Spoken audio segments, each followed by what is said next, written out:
Land, Rob Japan, Tenetri, Minsu Su. It's Winered, Traz, Zelko, Cyber, Donix, Heroic Twirling. What's a cool name? Yeah, I'm gonna end with that one. I'm gonna end with an emphasis on that one. Heroic Twirling. You know, there's a lot of people who twirl. I wonder what that's a reference to. But there's when not you think many of who twirl, twirl heroically. What do you when you think of twirl? What do you think of? Think of a dancer. Really? Okay. I think of pen spinning. You twirl a pen. That was my first thought. No. Or you know the person at halftime who throws the flaming bayonet into the air. Yeah. And makes it twirl, right? Cool name, Heroic Twirl. Thanks for hanging out in our chat, and I hope you enjoy the coverage, and I hope you continue to enjoy the coverage as we continue our coverage of WCS America qualifiers today. Of course, we got stuff going on Sunday, Monday, Tuesday, Wednesday, all day, every day. We got stuff going on. So, guys, if you're looking for StarCraft 2, MajorLeagueGaming.com is your source. Of course, if you don't mind the commentary, Axeltoss and Axelav, and some guest commentators here and there, which we're going to try to make happen. So. Thanks for tuning in, guys. It's been a lot of fun, and we're tied 1-1 in this best of 3 on Derelict Watchers Game 3. Bottom left-hand location, your Red Protoss player who won Game 1 fairly convincingly, then lost in Game 2 to a pretty solid Zergling-Baneling play. He is Desrow.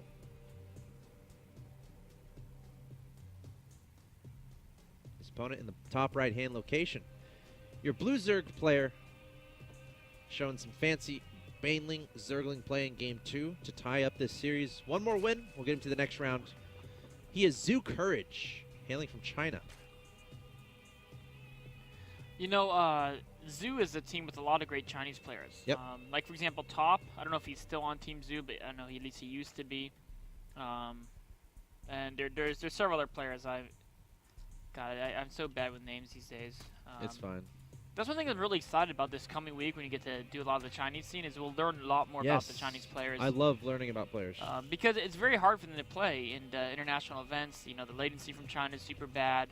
And then anything that they have to get a visa to travel to, they always have a lot of problems with that too. Just because of kind of the way, just international politics. Right. So we do have another Nexus first from Desrow. It's a 14 pool, 16 hatch from our Zerg player, Courage. You know, we've talked about this map. Sorry, go on. Yeah, I was gonna say there is a Broodor tournament called the Courage Tournament. It should have a lot of the non-greens playing in it. Yes. Yeah. Right. That was the tournament to get a visa, to your pro gaming visa. Yes. Or not visa, it'd be called like license. Well, yeah. I'm sorry. That was one of the ways to get it. Yep. Yep. I'm bad with words. I realized. Yeah, and it was one of the few relatively higher profile tournaments that was open. I mean, obviously, if it's a way to get it to people who didn't have a pro gaming license. Time flies, man. Time is ever swift. Here comes a Psychor from Desrow and a third hatchery from Courage. All standard stuff here so far. Absolutely. I mean, we've seen this map a few times. A tricky part is securing that third base and trying to come up with nice aggression off of 2 bases, because this is a map where it's relatively wide open, so that, again, we've talked about it, the third base is kind of hard to secure as a Protoss and especially keep alive. And then when you're trying to create some 2-base pressures, what do you think the best options are as far as 2-base pressures are concerned?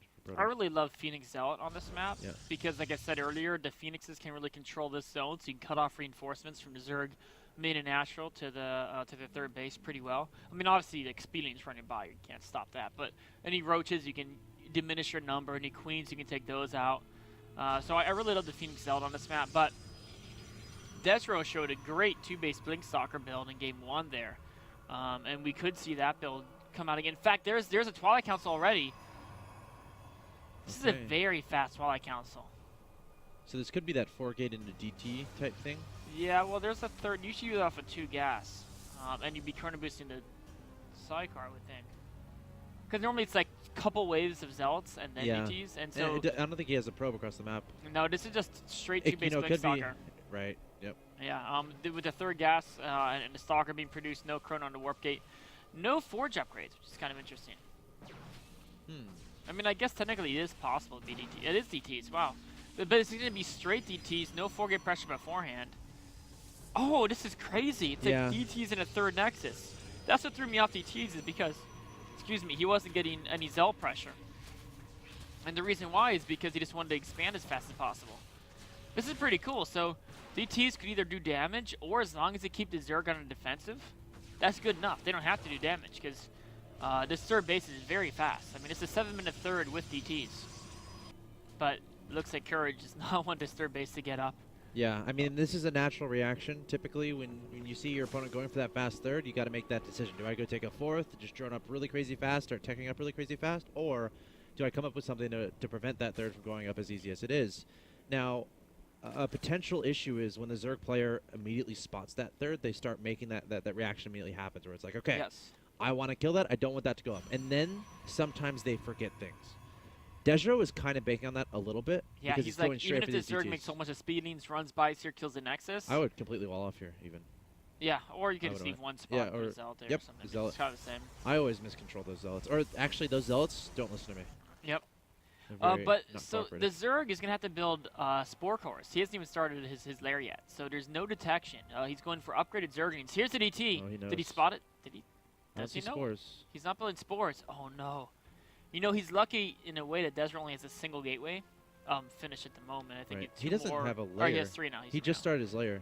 Yeah. This could be pretty devastating. I mean, he's going to have to build spores, but the problem is DTs can kill spores as they're being built. They can just kill so many drones rather than. There's another DT here. 4 kills, 6 kills combined now.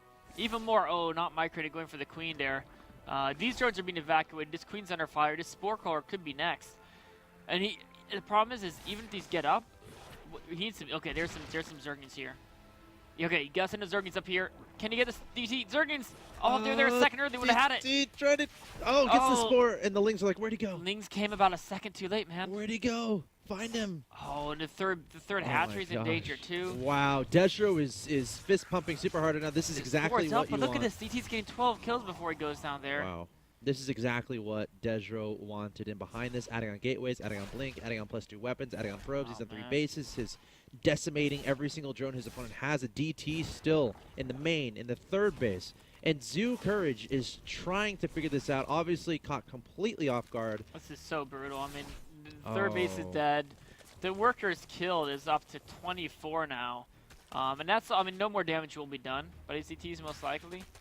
Should be, yeah, there he goes, trying to take out. But, I mean, this is brutal. Now, Courage does have some upgrades going for him, but off 2 bases, it's like, does he go straight to Ultras now or something? I don't know. I mean, it would be one thing if this was like a 2-base DT play, but this is 3-base DTs. That's a lot of bases. It is. I mean, the economy alone is fantastic. And the Zerga's in a position where he's having to rebuild drones to try to equalize that economy, but also in a position where he needs units out to defend against this incoming attack. I mean, look at all these warp gates. You got a whole bunch there. You got 1 more there, and then another 4 here. And he can even use the DTs to make Archons now to help out against speedlings. He's got Blink already done. He's got a single attack upgrade. I don't know how Courage defends this. It's tough, and this is like a natural thing that will happen. If you can get all this damage done with DTs, you're stretching your opponent out, you're spreading him thin, and they're having to try to come up with an answer. There's a lot of Stalkers coming forward from Desrow. +2 on the way. GG, well played from ZooCourage. And Desrow will be advancing to the next round of the WCS America qualifiers.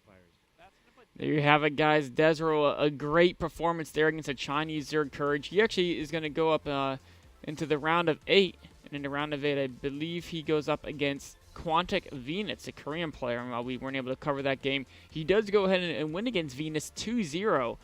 Courage being the only player, I think, to take a map from Desrow. Actually, no, Jon Snow took a map from Desrow round before that. But the point is, Desrow, very, very great performance in that qualifier, using a variety of Protoss techniques, you know, DTs, different type of timing pushes, third bases, or 2-base pressure throughout the whole tournament.